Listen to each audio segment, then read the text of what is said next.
اعوذ باللہ من الشیطان الرجیم بسم اللہ الرحمن الرحیم۔ تمام احباب 3 مرتبہ درود پڑھیے۔ الصلاۃ والسلام علیکہ یا سیدی یا رسول اللہ وعلی آلک و صحابک یا سیدی یا نبی اللہ۔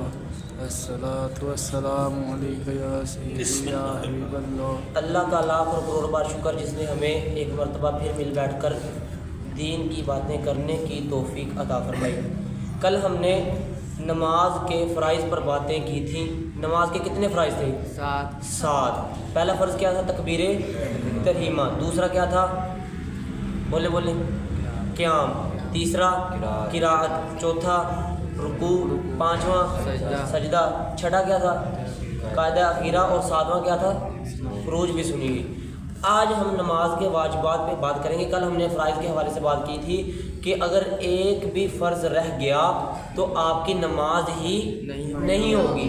تو آج ہم کریں گے نماز کے واجبات پہ بات، ٹھیک ہے؟ نماز کے واجبات جو ہوتا ہے نا وہ ہیں ضروری چیزیں، ٹھیک ہے؟ وہ کیا ہیں؟ ضروری چیزیں۔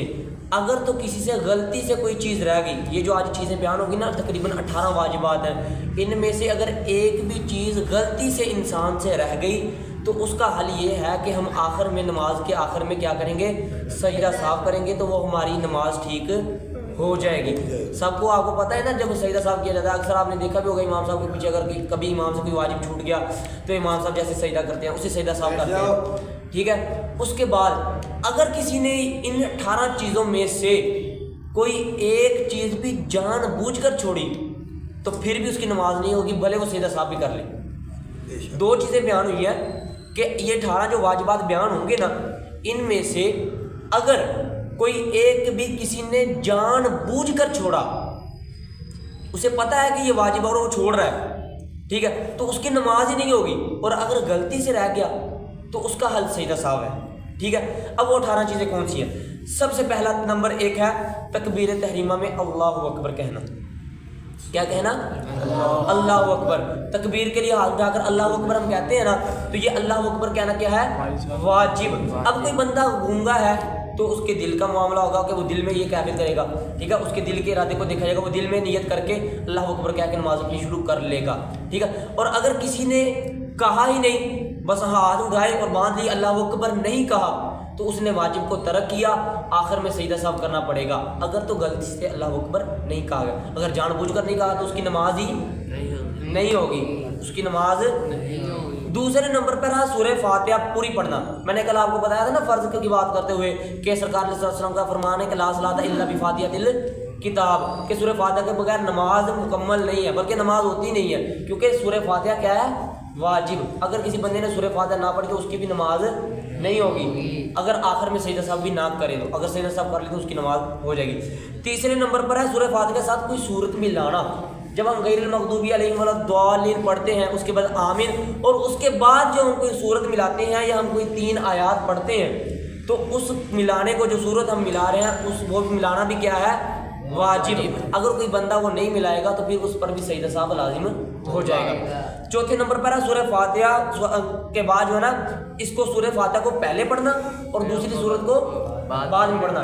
ایسا نہیں کرنا کہ کوئی سورت جو ہے جو پڑھنی ہے ہم نے چھوٹی سورت، جیسے مثال کے طور پر قل هو اللہ اکثر ہم پڑھتے ہیں چھوٹی سورت، تو قل هو اللہ کو پہلے پڑھا جائے اور فاتحہ کو بعد میں پڑھا جائے، نہیں، فاتحہ پہلے اور دوسری سورت جو ہے بعد میں۔ یہ ترتیب کا بھی ہم نے لحاظ رکھنا ہے۔ 5ویں نمبر پر ہے فاتحہ شریف اور سورت کے درمیان فصل نہ ہونا، کہ جیسے ہی غیر المغضوب علیہم ولا الضالین کہنا ہے، آمین کہہ کے بسم اللہ پڑھ کے فوراً سورت شروع کرنی ہے۔ یہ نہیں کہ غیر المغضوب علیہم ولا الضالین آمین کہا اس کے بعد سوچ میں پڑ گئی۔ اگر 3 مرتبہ سبحان اللہ کی مقدار آپ نے تاخیر کی تو آپ پہ سجدہ صاحب لازم ہو جائے گا، ٹھیک ہے؟ تاخیر نہیں کرنی۔ اس کے بعد 6 نمبر پر ہے قراءت کے بعد فوراً رکوع۔ جیسے ہی آپ نے کوئی چھوٹی سورت مکمل کی اس کے فوراً بعد کیا کرنا ہے؟ رکوع کرنا ہے۔ ویسے رکوع کرنا فرض ہے لیکن قراءت کے فوراً بعد کرنا ہے، یہاں پر بھی فاصلہ نہیں ڈالنا ہے، یوں ہی کھڑے نہیں رہنا۔ اب میں جو چیزیں بیان کر رہا ہوں نا، ادھر بات سنیں، کی کتابوں میں یہ واجبات 34 تک بھی لکھے ہوئے ہیں، ٹھیک ہے؟ میں ان میں سے صرف 18 نکال کر لایا ہوں، صرف وہ جو ہم اکثر جو ہماری نمازوں میں استعمال ہو رہے ہوتے ہیں، ٹھیک ہے. ویسے عیدین دوسرے جو مسائل ہیں نا وہ بھی استعمال ہو کے تقریباً ان کی تعداد 34 بھی ایک کتاب میں لکھی ہوئی ہے، لیکن میں ان میں سے صرف 18 نکال کر لایا ہوں جو ہمارے استعمال کے ہیں. تو یہ ہر بندہ غور سے سنے، یہ جتنے بھی بیان ہوں گے ان کا تعلق ہماری نماز کے ساتھ ہے، روزمرہ جو ہم دن میں 5 نمازیں پڑھ رہے ہوتے ہیں، ٹھیک ہے. اس کے بعد 7ویں نمبر پر ہے قوما رکوع سے کھڑے ہونا، یعنی کہ رکوع سے کھڑے ہو کر جو ہم قوما کرتے ہیں نا سمیع اللہ لمن حمیدہ، سجدہ تو کرنا تو فرض ہے، ٹھیک ہے. یہ جو قوما کے لیے کھڑا ہونا یہ بھی کیا ہے؟ واجب ہے. اگر کوئی رکوع سے سیدھا سجدے میں چلا جائے تو اس نے کیا کیا؟ واجب کو ترک کیا، تو اس پہ بھی سجدہ ثواب ہوگا، ٹھیک ہے. اگر اس نے جان بوجھ کر چھوڑا تو پھر اس کی نماز نہیں ہوگی، بھلے وہ سجدہ ثواب بھی کر لے. 8ویں نمبر پر ہے ایک سجدے کے بعد فوراً دوسرا سجدہ کرنا. کئی بندے ہوتے ہیں نا کہ ایک سجدے کے بعد دوسرا سجدہ کرنے سے پہلے تھوڑی سی تاخیر کر دیتے ہیں، یا انسان کو مشابہ لگ جاتا ہے، بھول جاتا ہے انسان، سمجھتا کہ میں نے 2 سجدے کر لیے. نہیں، ایک سجدہ کرنے کے بعد بلا تاخیر دوسرا سجدہ بھی کرنا ہے، زیادہ تاخیر نہیں کرنی. وہی بات جو پیچھے ہم نے بتایا تھا کہ سورۃ فاتحہ اور چھوٹی سورت میں فصل نہیں ہونا چاہیے، وہی کہ اگر آپ نے ایک رکن سے اگلے رکن میں منتقل ہونے کے لیے 3 مرتبہ سبحان اللہ کی مقدار فاصلہ ڈال دیا تو پھر آپ نے واجب کو ترک کر دیا، آپ نے اگلے رکن میں جانے کے لیے تاخیر کی تو یہ آپ نے سجدہ ثواب لازم ہو جائے گا. اس کے بعد ہمارا ہے 9ویں نمبر پر یہ ہے کہ سجدہ میں 3 انگلیوں کے پیٹ زمین پر لگنے چاہیے. اب یہ مثال کے طور پر زمین ہے نا، تو یہ ہماری پاؤں کی انگلیاں ہیں، تو یہ ایسے ان کی جو اندر والا حصہ ہوتا ہے، ایک تو ہوتا ہے نا سامنے والا حصہ، یہ اندر والا جو پیٹ ہوتا ہے یہ ایسے 3 انگلیاں کم از کم اندر کو لگنا کیا ہے؟ واجب. یہ فتاوی رضویہ میں لکھا ہوا ہے، ٹھیک ہے. یہ ایسے ہمارے یہ جو ہم بچے نماز پڑھ رہے ہوتے ہیں یہ کیا کرتے ہیں؟ اپنے پاؤں زمین سے اٹھائے ہوئے ہوتے ہیں، ٹھیک ہے. تو آپ لوگ اس پر توجہ دینی ہے آپ لوگوں نے، ٹھیک ہے، آپ لوگوں نے اس چیزوں پہ نا توجہ دینی ہے کہ یہ 3 انگلیوں کو جو پیٹ ہے نا یہ اندر کو ایسے جھکے ہونے چاہیے، اندر کو لگے ہونے چاہیے، یہ واجب ہے. اگر آپ نے ایسا نہ کیا تو آپ نے واجب کو ترک کیا تو پھر آپ پر کیا ہوگا؟ سجدہ ثواب لازم ہو جائے گا. اور اگر آپ نے سجدہ ثواب نہ کیا، آپ نے سجدہ ثواب نہ کیا تو نماز بھی ساری واجب الاعادہ ہوگی، نماز دوبارہ پڑھنی پڑے گی. سمجھ آ رہی ہے بات کی؟ تو اب ہم اپنا اندازہ لگا لیں کہ ہم اکثر ہمارے پاؤں زمین میں ہوتے ہیں، ہوا میں ہوتے ہیں، جب ہم سجدے میں جاتے ہیں تو ہوا میں ہوتے ہیں، پاؤں زمین پہ لگے نہیں ہوتے، تو ہم پہ وہ سجدہ ثواب لازم ہو رہا ہوتا ہے، ٹھیک ہے. جو بھی ایسا کوئی اگر بندہ کام کرتا ہو تو آئندہ سے عزم بنا لے کہ ہم نے مسئلہ یہ سیکھ لیا، آئندہ سے ہمارے پاؤں زمین پر لگے ہونے چاہیے اور 3 انگلیاں بھی ایسے اندر کو ہونی چاہیے. اور 10ویں نمبر پر ہے جلسہ، یعنی کہ ایک سجدہ کرنے کے بعد جو ہم اٹھتے ہیں بیٹھتے ہیں اور دوسرا سجدہ کرنے سے پہلے کی جو درمیان والی حالت ہوتی ہے نا اسے ہم کیا بولتے ہیں؟ سجدہ، جلسہ. اور اس جلسے میں بیٹھنا بھی کیا ہے؟ کم از کم 1 مرتبہ سبحان اللہ کی مقدار، 3 5 7 جیسے آپ طاقت پسند کریں، لیکن کم سے کم مقدار 1 مرتبہ سبحان اللہ کی مقدار آپ نے ٹھہر کر پھر اگلے سجدے میں جانا، اور یہ بھی کیا ہے؟ واجب. اس کے بعد ہمارا 11ویں نمبر پر ہے تعدیل ارکان.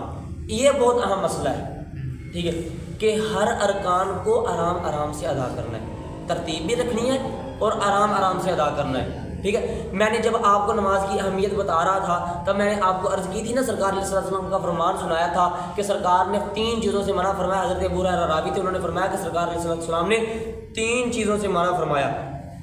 نمبر 1 مرغے کی طرح ٹھونگ مارنے سے، کہا تھا نا. وہ چیز یہاں پہ جو ہے نا ہمارے لیے سبق ہے کہ ٹھونگ کون مارتا ہے کہ جلدی جلدی نماز نہیں پڑھنی. سرکار نے جلدی جلدی نماز پڑھنے سے منع فرمایا. ان میں سے 3 چیزوں میں ایک تھی نا کہ ایک نمبر 1 تھا مرغے کی طرح ٹھونگ نہیں مارنی، دوسرا تھا کتے کی طرح بیٹھنا نہیں ہے، تیسرا لومڑی کی طرح ادھر ادھر دیکھنا نہیں ہے. تو ان میں سے جو تھا کہ مرغے کی طرح چونچ نہیں مارنی، ٹھونگ نہیں مارنی، مطلب جلدی نہیں کرنی، آرام آرام سے تعدیل ارکان، آرام آرام سے رکنوں کو ادا کرنا ہے تاکہ پتہ چلے آپ نماز پڑھ رہے ہیں، ٹھیک ہے. اس کے بعد 12ویں نمبر پر ہے قاعدہ اولیٰ واجب ہے. میں نے آپ کو کل اس حوالے سے آپ کو عرض کی تھی کہ جب ہم نماز پڑھ رہے ہیں 4 رکعتوں والی، کتنی؟ 4 رکعتوں والی، تو جو قاعدہ اخیرہ ہے نا 4تھی رکعت کے بعد ہم نے بیٹھنا، وہ قاعدہ اخیرہ فرض ہے. اگر کوئی بندہ وہ ترک کرتا ہے تو نماز ہی نہیں ہوگی. اگر کوئی بندہ دوسری رکعت کے بعد جب ہم بیٹھتے ہیں وہ قاعدہ اولیٰ ہے اور وہ کیا ہے؟ واجب. اگر کوئی بندہ بھولے سے 2 رکعتوں میں بعد بیٹھنے کی بجائے تیسری میں کھڑا ہو گیا تو اس نے کیا کیا؟ واجب کو ترک کیا. تو اس کا حل کیا ہے کہ آخر میں سجدہ سہو کرے، اس کی نماز ہو جائے گی. اگر کوئی بندہ قاعدہ اولیٰ کو ترک کرنے کے بعد سجدہ سہو نہیں کرتا تو پھر اس کی نماز بھی نہیں ہوگی. اور جو آخری قاعدہ اخیرہ چھوڑ دے اس کی تو ویسے نماز نہیں ہوگی کیونکہ اس نے فرض کو ترک کر دیا.